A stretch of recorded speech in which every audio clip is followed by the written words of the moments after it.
भागलपुर के अलीगंज स्थित केंद्रीय पेट्रो रसायन अभियांत्रिकी एवं प्रौद्योगिकी संस्थान का प्रथम स्थापना दिवस सोमवार को पूरे उत्साह और हर्षोल्लास के साथ मनाया गया। इस अवसर पर आयोजित भव्य कार्यक्रम में मुख्य अतिथि जिलाधिकारी डॉक्टर नवल किशोर चौधरी, विशिष्ट अतिथि उप विकास आयुक्त प्रदीप कुमार सिंह, उप नगर आयुक्त आमिर सोहेल एवं डीआरडीए निर्देशक दुर्गा शंकर की गरिमामयी उपस्थिति रही।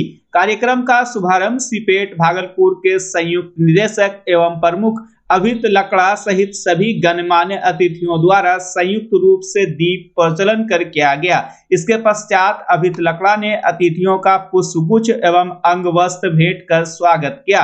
कार्यक्रम में सिपेट मुख्यालय के प्रतिनिधि रामनाथ तिवारी की उपस्थिति ने आयोजन की गरिमा को और बढ़ाया। संयुक्त निदेशक अभित लकड़ा एवं मुख्यालय प्रतिनिधि रामनाथ तिवारी ने अपने संबोधन में सिपेट के कौशल एवं तकनीकी सहायता केंद्र, प्लास्टिक अवशिष्ट प्रबंधन केंद्र के उद्देश्यों, उपलब्धियों एवं भावी योजनाओं की विस्तृत जानकारी दी। उन्होंने बताया कि सिपेट युवाओं को तकनीकी रूप से दक्ष बनाकर उद्योगों से जोड़ने में महत्वपूर्ण भूमिका निभा रहा है। मुख्य अतिथि जिलाधिकारी डॉक्टर नवल किशोर चौधरी ने प्रशिक्षुओं को संबोधित करते हुए उनका उत्साहवर्धन किया और तकनीकी शिक्षा एवं प्लास्टिक रिसाइकलिंग के महत्व पर प्रकाश डाला।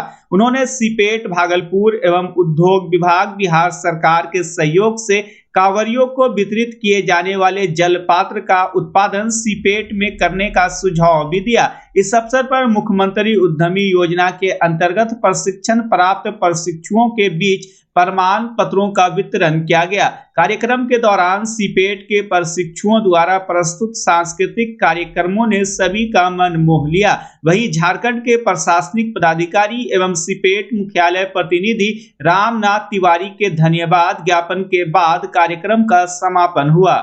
आज सिपेट भागलपुर का 1 वर्ष पूरा हुआ है। आज ही के दिन वर्ष 2025 में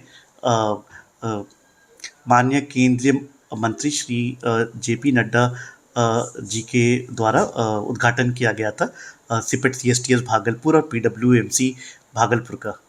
और 1 साल में काफ़ी सारे डेवलपमेंट हुए हैं, आधुनिक लैब्स बने हैं और हमारा प्रशिक्षण विभाग, डिज़ाइन विभाग, प्लास्टिक प्रोसेसिंग विभाग और टूल रूम विभाग पूरी तरह से तैयार है स्टूडेंट्स के लिए और भागलपुर और नियर बाई डिस्ट्रिक्ट्स के उद्योगपतियों के लिए वो हमारा फैसिलिटी इस्तेमाल करके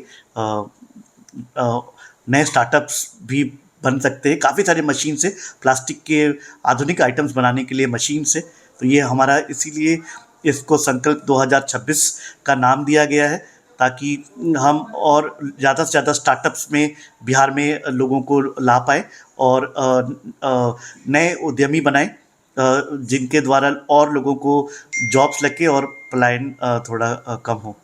आगे और क्या प्लानिंग है सर? आगे का प्लानिंग है, अभी हमारा एडमिशन का टाइम है डिप्लोमा का। पिछले 2 साल से हमारा सीट फुल नहीं हो पा रहा है। इस बार हम आशा करते हैं कि ज़्यादा से ज़्यादा लोग सिपेट डिप्लोमा में एप्लीकेशन भरें और सीबीटी बेस्ड टेस्ट जो होता है सिपेट का, उस टेस्ट में लोग सम्मिलित हो, उनसे उनको एक कॉम्पिटिटिव एग्ज़ाम का भी एक आइडिया होगा। 10th पास होना चाहिए बच्चों को और आज प्लास्टिक का युग है। जो बच्चे अच्छे से डिप्लोमा पास करेंगे वो एक्सेल कर सकते हैं अपने लाइफ में अच्छे से। बहुत जॉब्स है, प्लास्टिक में बहुत जॉब्स है। आप देख रहे हैं किस तरह से आईफोन आ गया है इंडिया में, एप्पल और भी बहुत सारी ऑटोमोबाइल्स की कंपनीज आने वाली है इंडिया में। तो बहुत स्कोप है। जो प्लास्टिक्स पढ़ रहे हैं इसके जो डिप्लोमा करेंगे हमारे यहाँ, उनको बिहार सरकार में बिहार कंबाइंड के द्वारा जो परीक्षा होता है इंजीनियरिंग का, उस पर लेटरल एंट्री में एडमिशन भी मिलता है। तो बीटेक सेकेंड ईयर में उनको एडमिशन मिल जाएगा। हमारा एक बीटेक कॉलेज भीटा में भी खुला अभी, जिसमें मैकेनिकल, केमिकल, पेट्रोकेमिकल इंजीनियरिंग दिया जा रहा है बीटेक में। तो जो बच्चे हमारे यहाँ से डिप्लोमा करेंगे और उनको वहाँ एडमिशन मिल सकता है लेटर एंट्री में, बीटेक में। तो कैरियर के लिहाज से एक अच्छा ऑप्शन है। कैरियर के लिहाज से एक बहुत अच्छा ऑप्शन है सिपेट। सीपेट से जुड़ने वाले छात्रों के लिए यदि मैं ये कहूँ कि A to Z यहाँ पे है, चाहे वो लड़का 10th क्लास पास न किया हो, सिर्फ उसके पास यदि बेसिक नॉलेज भी है, तो हमारे यहाँ जो प्रोग्राम होते हैं स्किल डेवलपमेंट के, जो भारत सरकार द्वारा चलाए जा रहे हैं या अपने जो राज्य सरकार के द्वारा चलाए जा रहे 3 महीने और 6 महीने के जो प्रोसेसिंग प्रोग्राम है, इन प्रोग्राम को करने के बाद में वो किसी भी इंडस्ट्री में देश के कम से कम जो 20 से 25 हज़ार की जो सैलरी उसको प्रति माह मिल सकती है। जो वो बेरोजगार था वो रोजगार अर्जित रोजगार पाने के बाद अपने परिवार का भरण पोषण भी वो कर सकता है। नवाचार को बढ़ावा देने का नवाचार तो है ही। नवाचार का आशय ये हुआ कि जो लोग उद्यमी योजना से जुड़े हुए हैं वो नवाचार से जुड़ते हैं, पर जो लोग बिल्कुल भी जिसे कहते हैं कि वो अपनी जो बेसिक ज़रूरतें हैं उनको वो पूरा नहीं कर पा रहे हैं, वो यहाँ का जो प्रशिक्षण प्रोग्राम 3 महीने और 6 महीने का जो मैंने कहा, और वो पूरी तरह निःशुल्क होता है। निःशुल्क मतलब का आशय ये है कि पूरा जो सरकार है, चाहे वो हमारी राज्य सरकार है या केंद्र के जो स्किल डेवलपमेंट प्रोग्राम है, उसके तहत जो अनुदान मिलता है उसके आधार पर ही उनको ट्रेनिंग दी जाती है। और मतलब कहने का आशय कि बच्चों को अपनी जेब से कुछ भी खर्च नहीं करना है।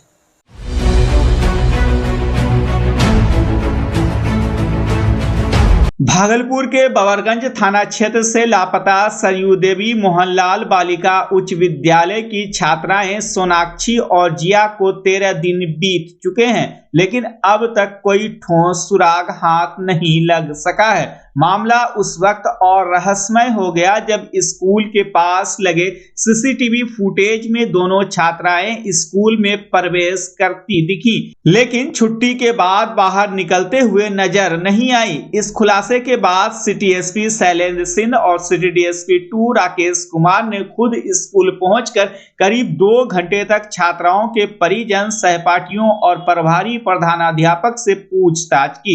इधर परिजनों का रो रो कर बुरा हाल है। जिया के भाई उज्जवल कुमार ने बहन की सलामती को लेकर गहरी चिंता जताई। सोनाक्षी के भाई अक्षय कुमार ने शुरुआती जांच में लापरवाही का आरोप लगाया है। वहीं स्कूल प्रशासन के पहले के दावे भी अब सवालों के घेरे में है।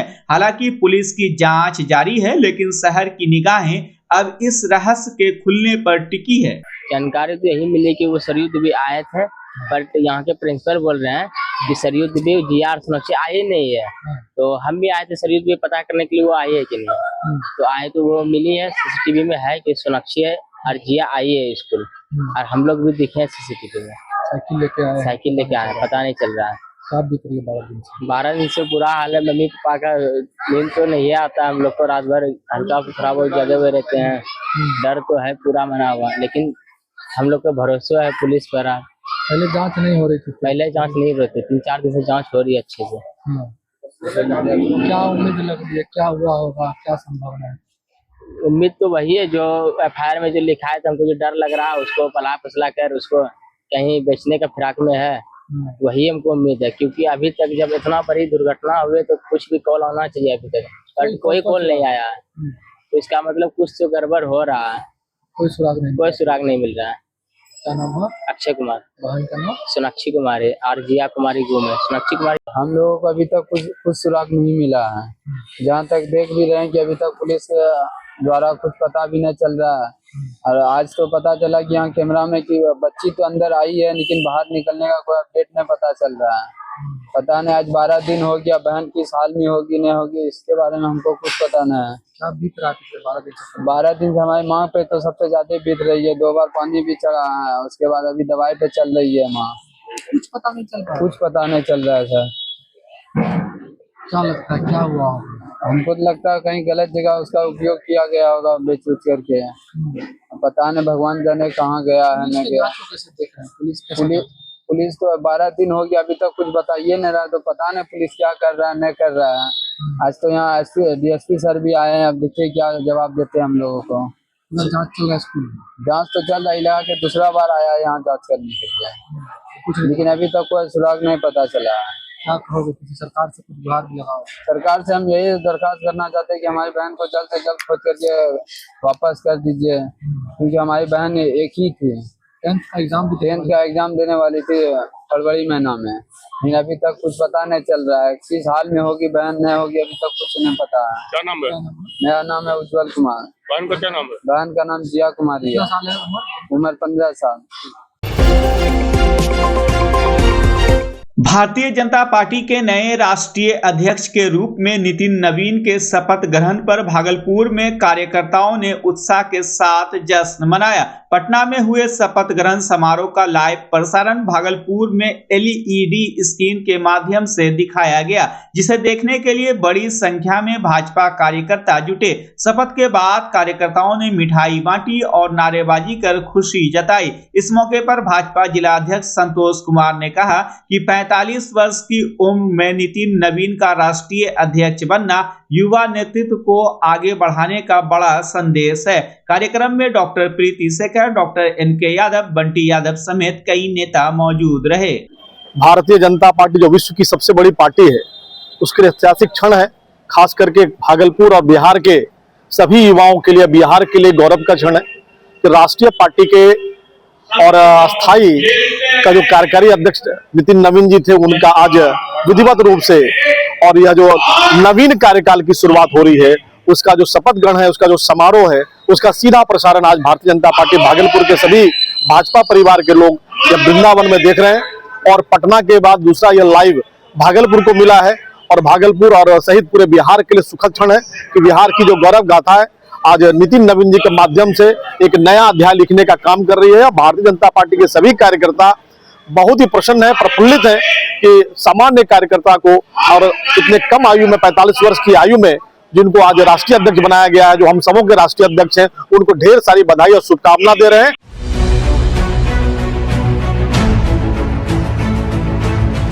भागलपुर के सैंडिस कंपाउंड में संचालित सैंड एंड पंडित कंपनी में उस समय हड़कंप मच गया जब टिकट काउंटर पर कार्यरत एक महिला कर्मी ने कंपनी के प्रोजेक्ट डायरेक्टर और कैशियर पर छेड़खानी का गंभीर आरोप लगाया। पीड़िता के अनुसार सितंबर में नौकरी ज्वाइन करने के बाद ड्यूटी के दौरान बारिश के समय उसे कैशियर के साथ भेजा गया, जहां कथित रूप से आपत्तिजनक हरकत हुई। शिकायत करने पर आरोप है कि उसे नजरअंदाज कर अवैध टिप्पणी की गई। वहीं प्रोजेक्ट डायरेक्टर विश्वजीत सिंह ने आरोपों को निराधार बताते हुए महिला पर 35,000 रुपए के गबन का आरोप लगाया है। महिला थाना अध्यक्ष ने बताया कि दोनों पक्षों से लिखित आवेदन मिले हैं, पुलिस मामले की जांच कर रही है। तो मेरे साथ छेड़खानी हुआ और क्या कहता है, काम करने के में मतलब कि बोलता है क्या कि अगर तुम ज़्यादा हल्ला करोगी, ये वो करोगी तो मतलब तुमको काम से निकाल देंगे और मतलब 35,000 का जो है घोटाला के उनमें तुमको ये करवा देंगे, वो करवा देंगे। विश्वजीत सिंह बोल रहे हैं, राजेश सिंह बोल रहे हैं, ये सब मैनेजर है। क्या हुआ ये? छेड़खानी में हुआ क्या, विश्वजीत सिंह हमको विकास के साथ में बारिश के समय में भेजा और विकास कौन है? विकास यहाँ का स्टाफ है और हम भी यहाँ के स्टाफ ही हैं। और उसके बाद विकास छेड़खानी के रास्ते में छेड़खानी किया। उसके बाद वही सब करते करते बोलने लगा, हमको पूरा बोलने लगा कि अगर यहाँ से तुमको 10,000 का नौकरी कहीं नहीं मिलेगा, तुमको जैसे तुमको 2,000 बढ़ा के देते हैं तुम मेरे अनुसार चलोगी, या नहीं करने पर जो है क्या कहता है तुमको इल्जाम लगा करके यहाँ से भगा देंगे। एक्चुअली क्या है कि ये जो महिला है खुशबू कुमारी, ये टिकटिंग किड्स प्ले में इसको रखे थे हम लोग, ठीक है, किड्स प्ले में रखे थे। तो ये ऑनलाइन जब आने लगा, ये हम लोग रोज़ समरी नहीं निकालते हैं, पॉसिबल नहीं है, और कलकत्ता की कंपनी है, हम लोग इसको रन कराते हैं, हम प्रोजेक्ट डायरेक्टर हुए, प्रोजेक्ट को हम देखते हैं। तो और हम भी हमेशा 24 घंटा यहाँ नहीं बैठ पाते हैं। तो जब पता चला कि ऑनलाइन में काफ़ी ये है डिफरेंसेस है अमाउंट का, कि जैसे मान लीजिए सपोज 1,200 रुपया ऑनलाइन में आया, इन्होंने 2,200 रुपया दिखा दिया, तो और रेस्ट अमाउंट कैश जमा कर दिया। तो ये सब बात आए तो हमने डिसीजन यही लिया कि चलिए इस तरह का हो गया तो इसको क्या असूलेंगे, इस तरह के कर्मचारी से हम कितना पैसा असूलेंगे, इसको हटा ही दिया जाए, ख़त्म कीजिए कहानी। जब हटाने की बारी आ गई तो उसको हम बोले तो बोली पहले तो बोली कि ठीक है कितना निकलता है मेरा सैलरी से काट लीजिएगा, हम काम नहीं करेंगे। हम बोले ठीक है। तो कल शाम में फाइनली परसों ही बोली, कल शाम में हम इसको बोले कि तुम कल से नहीं आएगी। जो कल से नहीं आएगी ये बात बोले, और उसके बाद हम बोले कि तुम अपने गार्जियन को बुलाओ, हस्बैंड हो, पिताजी हो, फादर इन लॉ हो, ससुर हो, जो भी हो, उसको बुलाओ और उनके सामने बातचीत होगी। तुम्हारा अगर 1 रुपया भी यहाँ निकलता है तो तुम लेगी, अब मेरा निकलता है तो अपने गार्जियन से जमा करवा देगी। अब उसके बाद ये अपना कंप्लीट रूप बदल दी। उसके बाद यहाँ के लगभग तो 3-4 गो पुरुष जो भी है जेंट्स में लोग सब पे आरोप लगाने लगे कि सब मेरे साथ बदतमीजी किया है, ये किया है, वो किया है, मतलब जो होता है पागलपन का रूप। उसके बाद खड़ा होकर पब्लिकली भी बोलने लगी, रोने धोने लगी, फलना चिलना जो भी होता है, किसी मतलब जो नौटंकी था इसका अपना दिखाए, तो हम लोग क्या बोलेंगे इस पर। नहीं, ये सब कंप्लीट गलत है, ऐसा कहीं कोई आरोप नहीं है। हमारे यहाँ एक यही महिला नहीं है, ठीक है। हमारे सैंडिस कंपाउंड में अभी भी प्रेजेंट में 30-32 महिला काम कर रही है। आप किसी महिला से पूछ लीजिए कि हम लोगों का मैनेजमेंट की तरफ से उनके साथ कैसा व्यवहार किया जाता है। बिहार के सुल्तानगंज की बेटी और उभरती एक्ट्रेस काव्या कश्यप एक बार फिर बड़े पर्दे पर धमाल मचाने को तैयार है। उनकी बहुप्रतीक्षित फिल्म जोर आगामी 6 फरवरी को देश भर के सिनेमाघरों में रिलीज होने जा रही है। यह फिल्म एक अनोखी ज़ॉम्बी हॉरर कॉमेडी है, जिसका ट्रेलर रिलीज होते ही सोशल मीडिया पर चर्चा में आ गया है। फिल्म की कहानी एक कॉर्पोरेट ऑफिस में हुए केमिकल रिएक्शन से शुरू होती है, जिसे खतरनाक ज़ॉम्बी वायरस फैल जाता है। इसके बाद कर्मचारियों के बीच जान बचाने की जंग शुरू हो जाती है। काव्या फिल्म में निधि नाम की स्मार्ट, साहसी और मजबूत महिला का किरदार निभा रही है। बिफोर यू डाई में दमदार अभिनय के बाद इस फिल्म से भी काव्या से बड़ी उम्मीदें हैं। सुल्तानगंज से सिनेमा तक का उनका सफर युवाओं के लिए प्रेरणा बन रहा है। नमस्कार, मेरा नाम काव्या कश्यप है और मैं एक बार फिर बिहार में मनोरंजन लेके आ रही हूँ अपने हिंदी फिल्म के साथ, जिसका नाम है जोर, जो कि एक ज़ॉम्बी हॉरर कॉमेडी फिल्म है, directed by Gaurav Dutta sir. मेरे पहले फिल्म को बिहार से बहुत सारा प्यार मिला था, तो इस बार भी मैं आप लोगों का आशीर्वाद लेने आ गई हूँ। बिहार से मेरे को ऑलवेज सपोर्ट मिला है, जो कि मेरा नानी घर बिहार से है, सो वो मेरे लिए ऑलवेज स्पेशल है। आप सभी अपना आशीर्वाद दीजिए और 6 फरवरी जोर देखना मत भूलिएगा, जो कि रिलीज़ हो रहा है नेशनली। और अपना बहुत बहुत बहुत सारा प्यार मुझे दीजिए, जैसे पहले से ही दिया गया है। और थैंक यू सो मच इतना सपोर्ट के लिए, इतना प्यार के लिए, अपना आशीर्वाद के लिए।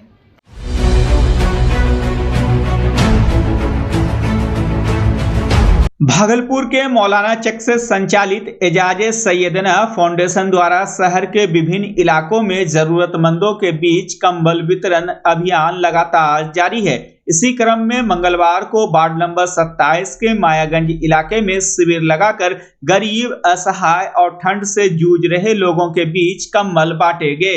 इस अवसर पर मौलाना अहमद रजा अजीजी ने बताया कि संस्थान पिछले कई वर्षों से फाउंडर एंड सेक्रेटरी हजरत सैयद अहमद अता हुसाम कादरी की सरपरस्ती में प्रदेश के विभिन्न जिलों में सेवा शिविर लगाकर गरीब, दिव्यांग, विधवा और लाचार लोगों की मदद करती आ रही है। कार्यक्रम में उपस्थित वार्ड नंबर 27 के पूर्व पार्षद उमर चांद ने फाउंडेशन के कार्यों की सराहना करते हुए कहा कि मानवता ही सबसे बड़ा धर्म है और ठंड के मौसम में गरीबों की सेवा सबसे बड़ी नेकी है। कंबल पाकर जरूरतमंदों के चेहरे पर मुस्कान देखने को मिली। मौके पर कासिफ आलम, मोहम्मद आजम, डॉक्टर अखलाक समेत कई लोग मौजूद रहे। सैयदना फाउंडेशन मुसलसल अपने कारकर्दगी के जरिए से आवाम में मकबूल हैं और जाने पहचाने जा रहे हैं।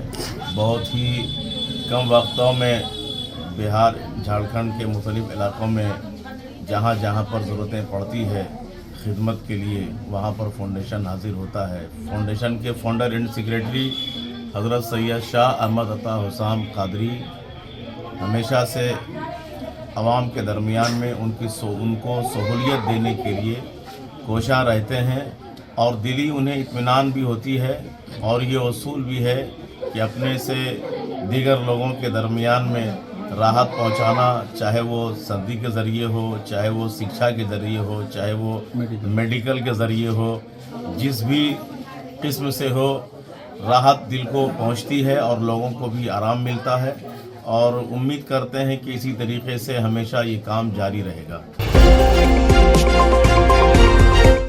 बच्चा जब जन्म लेता है तो कई बार बच्चा तुरंत नहीं रोता है, रोने में देर हो जाता है। ऐसे में बच्चा क्षतिग्रस्त हो जाता है और उसके बचने की संभावना कम हो जाती है, और यदि बचा तो भविष्य में उसमें विकलांगता की समस्या आती है, जिसे सीपी कहते हैं, जिसका कोई माकूल इलाज नहीं है और ज़िंदगी भर बच्चा विकलांगता से जूझ सकता है। ऐसे में पूरे संसार में कूलिंग थेरेपी का सहारा लिया जाता है।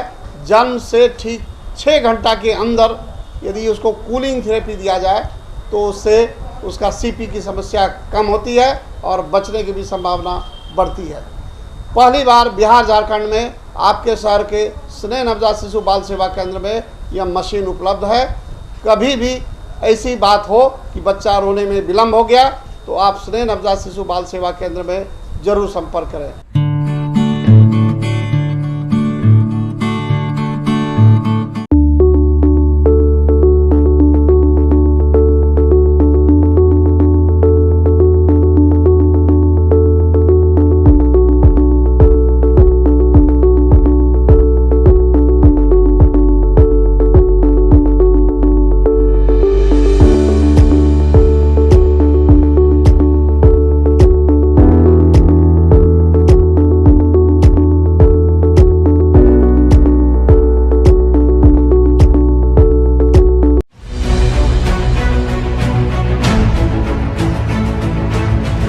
तिलकामाझी भागलपुर विश्वविद्यालय के सिंडिकेट हॉल में मंगलवार को सीनेटर सह शिक्षकेतर कर्मचारी संघ के महासचिव रंजीत कुमार का कर्मचारियों द्वारा फूल माला पहनाकर भव्य स्वागत किया गया। यह कार्यक्रम हाल ही में हुई सीनेट बैठक में कर्मचारियों की मांगों को मजबूती से उठाने के लिए आयोजित किया गया। मौके पर राजेश कुमार ने कहा कि सीनेटर रंजीत कुमार लगातार कर्मचारियों के अधिकारों की आवाज बनते रहे हैं। उन्होंने वेतन कटौती, अवकाश के दौरान ड्यूटी और समय पर वेतन भुगतान जैसे अहम मुद्दों को भी सीनेट में उठाया है, जिससे कर्मचारियों में भरोसा बढ़ा है।